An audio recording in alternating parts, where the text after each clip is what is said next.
ఈరోజు మా పెరటి తోటలోని రకరకాల కూరగాయలకు సంబంధించిన పెట్టామండి. దీనిలో భాగంగా ఒక మిరప చెట్టు అండి ఇది. ఈ మిరప చెట్టుకి మనం ఆర్గానిక్గానే పెంచుకోవడం జరుగుతుంది. ఎందుకంటే మనకు ఆరోగ్యమే మహాభాగ్యం కాబట్టి.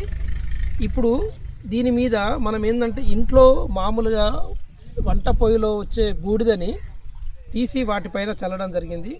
మరియు ఎరువుగా మనకు ఆవులు గేదెలు ఉన్నాయి, వాటి యొక్క ఎరువును పారించడం జరుగుతుంది వాటర్ ద్వారా.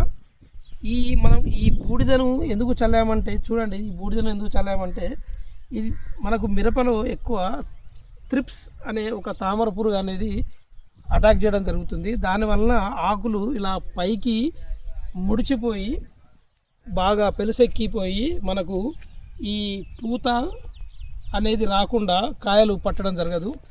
దానికి మనం ఆర్గానిక్గా మెథడ్గా ఒక పద్ధతి ఏంటంటే ఇంట్లో వచ్చిన బూడిదని వాటిపై చల్లడం వలన అది న్యాచురల్గా మనకు రక్షణగా ఉండి కొన్ని రోజుల్లోనే అది వెళ్ళిపోవడం జరుగుతుంది. ఇగో ఇలా మంచి కాయలు వస్తాయండి. మనకు తక్కువ వచ్చినా పర్లేదు, కానీ మనకు ఆర్గానిక్గా పండిన పంటను మనం అలవాటు చేసుకోగలిగితే దానికన్నా మించింది ఇంకా ఎంత దిగుబడి వచ్చినా కూడా మనకు తక్కువే.